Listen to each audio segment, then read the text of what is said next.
Salut à tous et bienvenue pour cette nouvelle vidéo d'Anarchie en psychiatrie.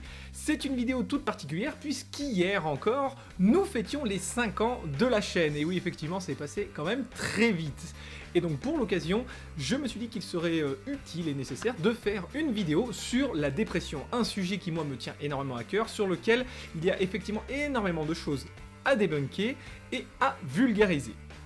En plus, effectivement, ça tombe plutôt bien de faire cette vidéo maintenant, puisqu'il y a peu, j'ai découvert un autre vidéaste qui s'appelle Le Vrai GSR, hein, et donc qui récemment affirmait dans une de ses vidéos, qui a quand même fait pas mal de vues, hein, et sûrement dans l'unique but de faire du buzz en provoquant, donc qui affirmait que la dépression, ça n'existe pas, d'où le titre de la vidéo, forcément. Donc, selon lui, il suffit simplement de faire du sport, de la méditation, de trouver des projets de vie assez intéressants, pour en fait tout simplement se sentir mieux et passer au-dessus de ces petits coups de mou. Hein, voilà, parce que bon, se sentir extrêmement mal visiblement, ce n'est pas de la dépression, c'est juste un tout petit truc comme ça, temporaire, qu'on peut balayer d'un coup. Bon, alors vous vous en doutez forcément, hein, pour moi qui suis un ancien infirmier en psychiatrie, hein, ces propos sont simplement une pure aberration. Et me dégoûtent, hein, franchement, il n'y a pas d'autre mot que ça. Alors forcément, je vous le déconseille fortement, mais si par hasard vous perdez sur la chaîne de ce vrai GSR... Quoi? Non. Donc, vous vous rendrez compte qu'il parle de sujets comme ça, effectivement, de façon assez redondante. Hein. On le voit, il a parlé aussi de tout ce qui était obésité, etc. etc. Donc, ce qu'il dit, c'est vraiment, je pense, pour provoquer les gens et faire le buzz. Donc c'est de la merde. Bon, excusez-moi, je voulais dire, je pense que c'est de la merde, je n'aime pas, puisqu'il ne faut pas affirmer de façon catégorique, blablabla, blablabla, allez vous faire foutre. En tout cas, je ne pensais pas que c'était possible, mais il a fait encore mieux, ou pire, en tout cas, que Thibaut InShit. Oui, voilà, il y a pas longtemps, une streameuse que j'apprécie beaucoup a sorti ce terme. Reste des courses, bah, voilà, moi aussi je l'ai repris parce qu'il me plaît bien. Donc Thibaut InShit. Ouh. Bref, en tout cas, la dépression est une réalité, malheureusement. Et justement, nous allons, à travers cette vidéo, débunker le sujet et faire assez de vulgarisation pour que vous puissiez comprendre les tenants et les aboutissants de la dépression, ce qui fait une dépression, donc les causes, les symptômes pour pouvoir la reconnaître et surtout les traitements. Voilà, donc c'est parti pour l'anarchie en psychiatrie et on va faire du sale dans le médical.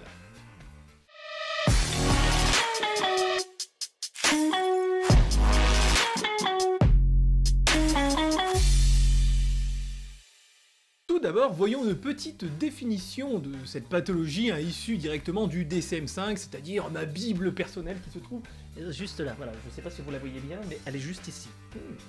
Et bien sûr, même si normalement il devrait être inutile de le préciser, ma base de référence pour tous les propos que je tiendrai dans cette vidéo proviennent évidemment du DSM-5. Motherfucker! En fait, il existe deux types de dépression qui se caractérisent par la chronicité ou la non-chronicité de cette pathologie. Mais vous inquiétez pas, je vais vous expliquer. Il y a tout d'abord le trouble dépressif caractérisé, voire même caractérisé récurrent en fait, qui se caractérise, voilà, par au moins 2 mois sans dépression entre 2 épisodes dépressifs. En gros, vous allez faire votre premier épisode dépressif, pendant 2 mois ça va bien aller, vous allez être mieux, au moins 2 mois, et passer ces 2 mois minimum, bam, vous pouvez refaire un épisode dépressif. Voilà, en somme. De ce fait, il n'y a pas vraiment ici une grosse chronicité à l'origine.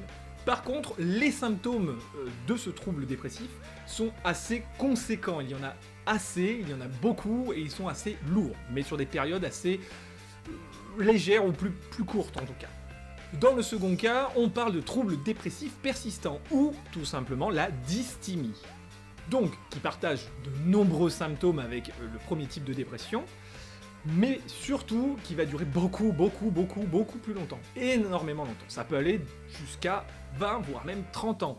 Par contre, les symptômes de cette dépression sont moins nombreux et, entre guillemets, un peu plus légers. En tout cas, et vous le saurez, le trouble dépressif persistant est bien plus grave. Pas parce que les symptômes sont forcément moins nombreux et plus légers, même si ça peut aider, mais tout simplement parce qu'il y a vraiment cette notion de chronicité, il y a vraiment cette notion de longueur dans la pathologie. De ce fait, on définit la dysthymie comme une humeur déprimée persistante d'au moins 2 ans, hein, voilà, il faut le savoir, avec entre ces périodes de dépression, des périodes d'accalmie inférieur forcément à 2 mois, contrairement à la première dépression qu'on a vue. Voilà. En gros, pour faire le distinguo entre les deux, voilà l'explication en résumé. Dépression caractérisée, donc beaucoup de symptômes, mais des périodes asymptomatiques assez longues, au moins 2 mois. Et la dysthymie, peu de symptômes, mais des périodes de dépression très longues, avec moins de 2 mois sans symptômes entre chaque dépression. Et des dépressions qui en moyenne durent facilement 2 ans. En gros, on va parler donc de, entre guillemets, pour simplifier, de dépression chronique et de dépression non chronique. Voilà. Mais, parce qu'il y a un mais, il existe quand même ce qu'on appelle la double dépression. Toujours plus, 2 fois plus de bonheur, 2 fois plus de quoi? La double dépression? Mais qu'est-ce que c'est encore que ce bordel, allez-vous me dire? Eh bien, ne vous inquiétez pas, ça aussi je vais vous l'expliquer, mes petits lapins en sucre. Donc, en gros, une personne qui va souffrir d'une dysthymie peut en même temps, vous allez comprendre, donc peut aussi avoir une dépression avec des symptômes donc plus nombreux et plus sévères, c'est-à-dire le premier type de dépression. Ils vont donc alterner des dépressions donc plus lourdes, avec des symptômes plus lourds mais moins longues, avec, évidemment, des dépressions avec des symptômes plus légers, mais sur des périodes beaucoup plus longues. Voilà comment on peut résumer une double dépression. Alors, sans vouloir faire mon Gandalf corbeau de tempête, il faut savoir quand même que présenter une double dépression c'est assez alarmant, puisque cela peut être précurseur d'une psychopathologie bien plus sévère. Voilà, donc en gros, le vrai GSR, t'es surtout un gros gland. Tu vois, tu noteras, dans le GSR, il y a quand même le G. Ça en dit long. Et oui, parce que en fait, tu parles d'un sujet que tu ne connais pas, que tu ne maîtrises, mais alors clairement pas du tout, et tu te permets de faire des réflexions de cet acabit, c'est-à-dire la dépression ça n'existe pas. C'est comme si moi, qui ne suis pas évidemment mécano, je me mettais à faire des tutos sur comment réparer le moteur de votre voiture, alors que j'y connais que dalle. Voilà, toi c'est exactement ça, voilà. Tu n'as aucune connaissance en psychiatrie, tu n'y as jamais travaillé possiblement, peut-être même jamais mis les pieds, et donc tu te permets d'affirmer quelque chose sur une véritable science médicale, donc sur laquelle il faut avoir des connaissances. Même si dans connaissance il y a quand même le CON, le con d'abord, qui te résume bien, il y a quand même connaissance en tout. Bon, à présent, après avoir un petit peu insulté le vrai GSR, pour le plus grand plaisir, nous allons passer à tout ce qui est symptomatologie. Et il y a, on va dire, 8 grands types de symptômes pour la dépression. En 1, nous allons donc trouver les symptômes de type psychotique, donc hallucinations visuelles, auditives, idées délirantes, voire même des délires somatiques, c'est-à-dire des hallucinations physiques. On peut évidemment trouver d'autres types de délires encore plus rares, mais ce qu'il faut savoir, c'est que avoir ce type de symptômes, c'est quand même plutôt mauvais signe, parce que pour par exemple une personne de moins de 25 ans, eh bien cela peut être annonceur d'une possible schizophrénie. En 2, on va parler de la détresse anxieuse, quoique on aurait même pu mettre ça en 1, tellement c'est important dans cette pathologie. Le degré de sévérité justement de cette anxiété va permettre aux soignants en psychiatrie de déterminer, voire même d'appréhender l'apparition de pensées suicidaires chez le patient, voire même de prévenir des passages à l'acte et donc des tentatives de suicide. C'est peut dire que c'est très important dans le soin de la dépression. En gros, plus la détresse du patient va être cotée haute, plus cela voudra dire qu'il y a un risque de suicide, voilà, tout simplement. En 3, on va trouver ce qu'on appelle les caractéristiques mixtes, c'est-à-dire des symptômes qui touchent plus au côté maniaque, hypomaniaque, avec au moins 3 symptômes de type maniaque pendant la dépression du patient. En 4, on va donc trouver les caractéristiques mélancoliques, donc des symptômes assez sévères, bien plus sévères même, n'ayons pas peur de le dire, du genre donc perturbation des fonctions corporelles, troubles du sommeil, forcément, perte de poids et aussi, surtout, l'anédonisme, c'est-à-dire une perte de plaisir dans toutes les petites choses de la vie quotidienne. En 5, on va trouver ce qu'on appelle, nous, la catatonie, c'est-à-dire une absence de mouvement due donc à une rigidité ou une semi-rigidité musculaire. Donc le patient, en fait, il va rester dans des positions crispées, au lit, sans pouvoir parler et bouger. Ça, malheureusement, ça arrive. Et c'est vraiment impressionnant. En 6, on va trouver ce qu'on appelle les caractéristiques atypiques, donc qui sont bien opposées aux symptômes qu'on peut trouver habituellement, justement, dans le cas de la dépression. Par exemple, on va trouver une suralimentation, alors que normalement, dans le cas de la dépression, il y a plutôt une sous-alimentation et une perte de poids. On va trouver aussi une hypersomnie, alors que normalement, les gens ont plutôt du mal à dormir, à se reposer, vous voyez. Donc, c'est ça, justement, les caractéristiques atypiques. En 7, on va trouver l'apparition de dépression lors du péripartum. Donc, Après, c'est quelque chose que, en règle générale, les gens connaissent bien grâce aux séries et aux films, parce qu'on parle beaucoup du postpartum, mais qui dit péripartum signifie exactement des dépressions qui vont se passer avant, pendant et après la naissance de l'enfant. Hein, voilà, pendant la grossesse, après la naissance, pendant la période justement voilà, de grossesse, pendant l'accouchement. Voilà. Dites-vous quand même que 13 à 19% des femmes justement dans cette situation, donc dans cette situation d'accouchement, voilà, de grossesse et d'accouchement, vont vivre un épisode de dépression péripartum. En 8, donc les symptômes à caractère plutôt saisonnier. Hein, voilà, pour être très clair, c'est par exemple la dépression hivernale. Voilà, donc il y a pour trait la saison et donc le moment, le cycle, un cycle particulier de l'année, donc qui va affecter la personne et créer cette dépression. Bon, franchement, puisque le vrai GSR, il nous explique que avec rien on peut soigner la dépression. Pourquoi moi je m'emmerde à décrire des symptômes? Parce qu'au final on en a rien à foutre, puisqu'avec un peu de sport et de méditation, hop, tout est réglé. Oh, soyons honnêtes, hein, c'est sûrement parce que je passe aussi mon temps à sucer les grosses couilles dorées des grands laboratoires de pharmacologie, hein, vous vous en doutez bien. C'est d'ailleurs pour ça que j'ai pu me payer cette magnifique villa à Dubaï.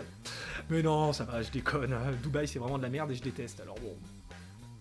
À présent, la question c'est qu'est-ce qui peut causer la dépression? Parce que évidemment, si on définit la dépression, il faut bien aussi savoir comment ça se produit.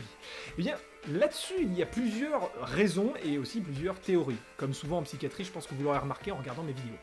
Évidemment, selon le vrai GSR et Thibaut Inchit, hein, c'est parce que vous n'avez pas la capacité de vous sortir les doigts du cul et que vous êtes des gros flemmards. Sinon, dans le monde réel, c'est totalement différent. Hein. Voilà, la perte de votre ours en peluche ou le fait qu'il n'y a pas de menu vegan à la cantine, ce n'est pas ça qui va causer une dépression chez vous, je vous rassure tout de suite.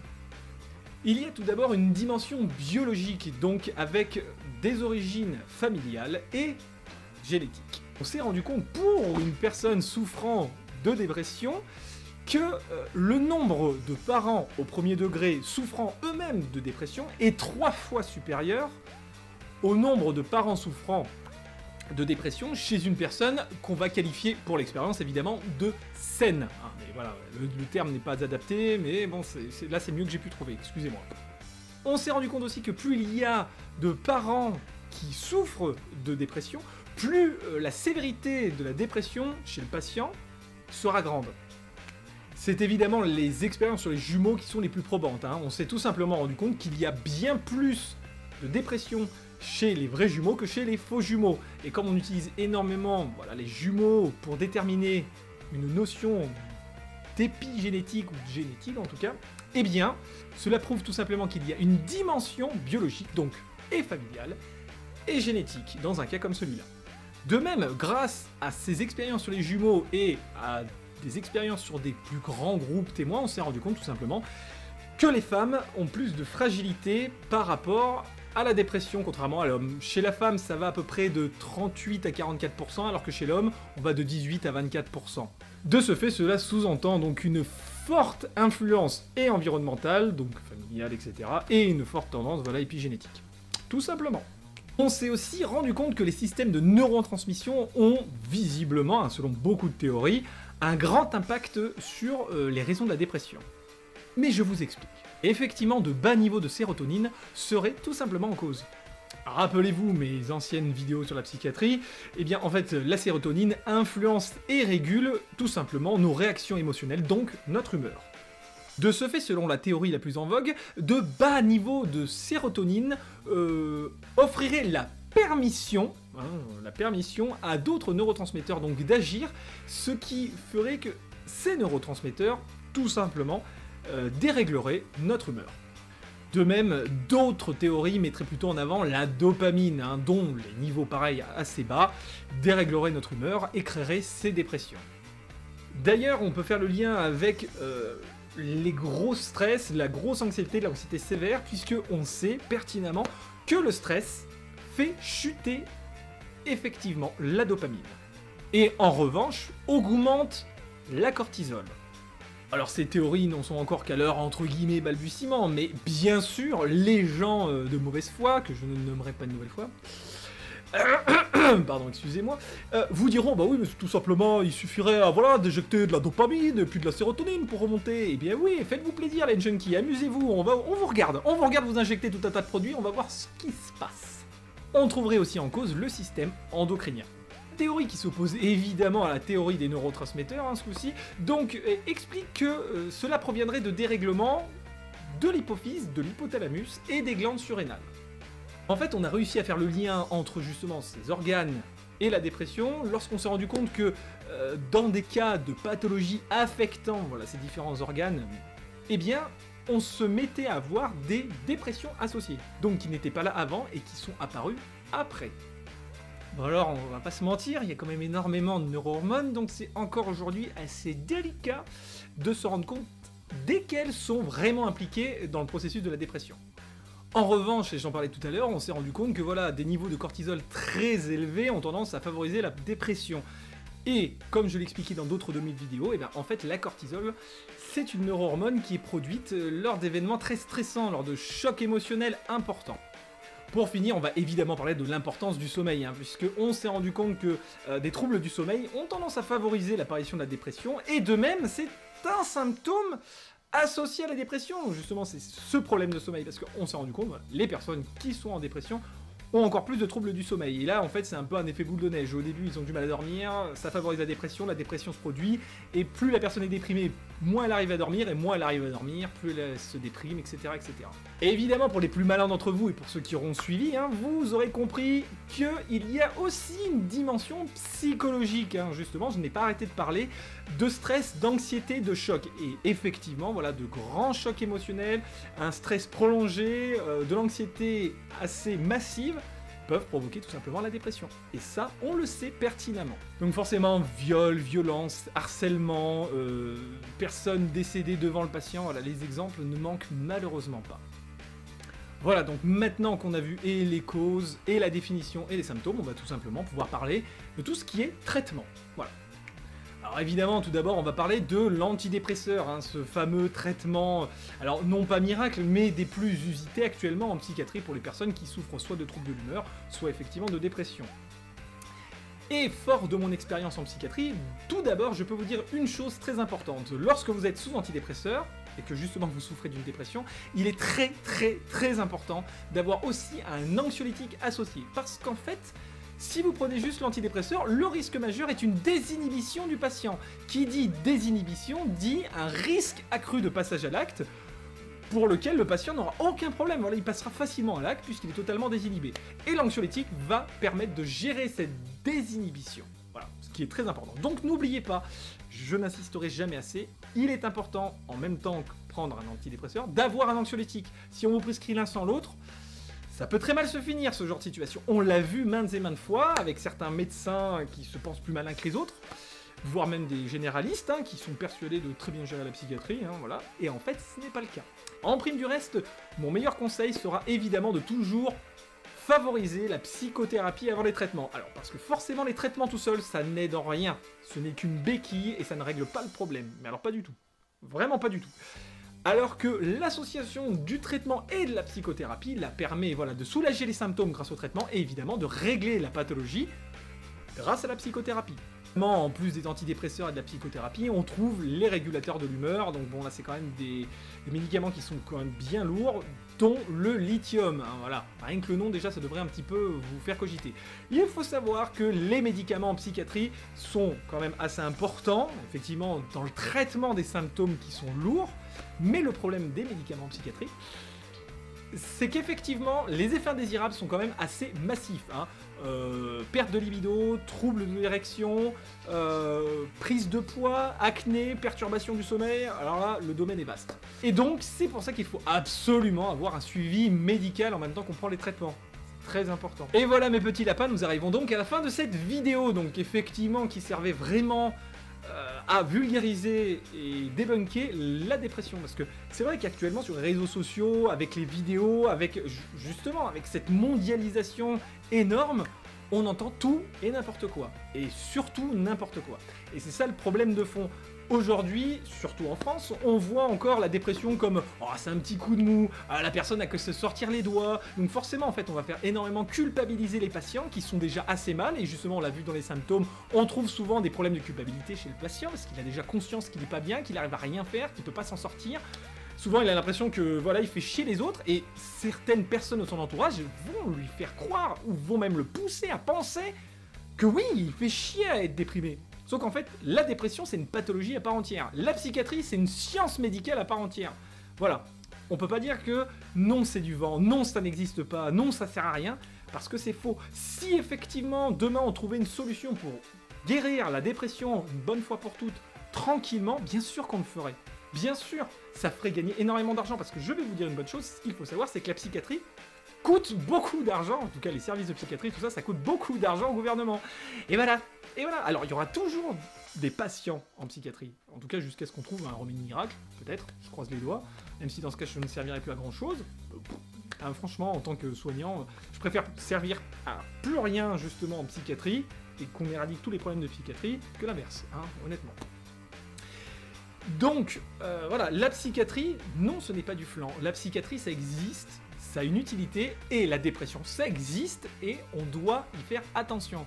On doit prendre soin des gens qui souffrent de dépression, parce que la société les dénigre, les culpabilise, les met souvent même de côté, et surtout les soigne mal. Combien de personnes, dans vos proches, souffrent effectivement de cette dépression, de ces différents degrés de dépression, à ces symptômes effectivement, et ne me dites pas le contraire, combien de fois, peut-être pas vous directement, mais certains de vos proches, certaines personnes justement ont totalement dénigré ça en disant que de toute façon c'était juste un banal coup de mou. Et en fait c'est comme ça qu'on finit par avoir des gens qui se suicident parce qu'ils sont tellement au fond du fond, et malgré les pseudo-conseils de sortir les doigts du cul, de faire du sport, de la méditation, et de se lancer dans des projets personnels extraordinaires, ne s'en sortent pas. Parce qu'en fait, justement, la pathologie les empêche de ressentir, par exemple, du plaisir dans les petits actes de la vie quotidienne, dans ces grands projets, dans le fait de faire du sport. Même si pourtant, l'acte de faire du sport est très bon, surtout pour les gens, effectivement, qui ont des problèmes psychiatriques, qui ont des problèmes de dépression, c'est évidemment très bon, puisque forcément, on va libérer certaines hormones qui sont effectivement très efficaces. Mais cela ne suffit pas à pallier les manque les carences que vit le patient. Voilà, on peut pas régler tout avec des solutions telles que celle-là. On peut aider, ça aide beaucoup, mais ça ne suffit pas. Voilà, en tout cas j'espère que cette vidéo vous aura plu, que cela vous aura convaincu, que vous aurez envie de partager cette vidéo à vos proches, à vos amis, que cela vous donnera évidemment envie de vous abonner, d'activer la petite cloche là pour voir à chaque fois quand sortent mes vidéos justement sur la psychiatrie. En tout cas, je compte sur vous pour pouvoir discuter avec moi de vos propres expériences, voire même de la dépression que vous avez peut-être pu vivre, pour pouvoir donc en parler ensemble dans les commentaires, sur les réseaux sociaux. Pour moi, ce sera un vrai plaisir. Parce que, pour finir, il faut savoir que, normalement, tous les êtres humains ont vécu, vivent ou vivront au moins une dépression dans leur vie. Au moins une. On a donc fait du sale dans le médical.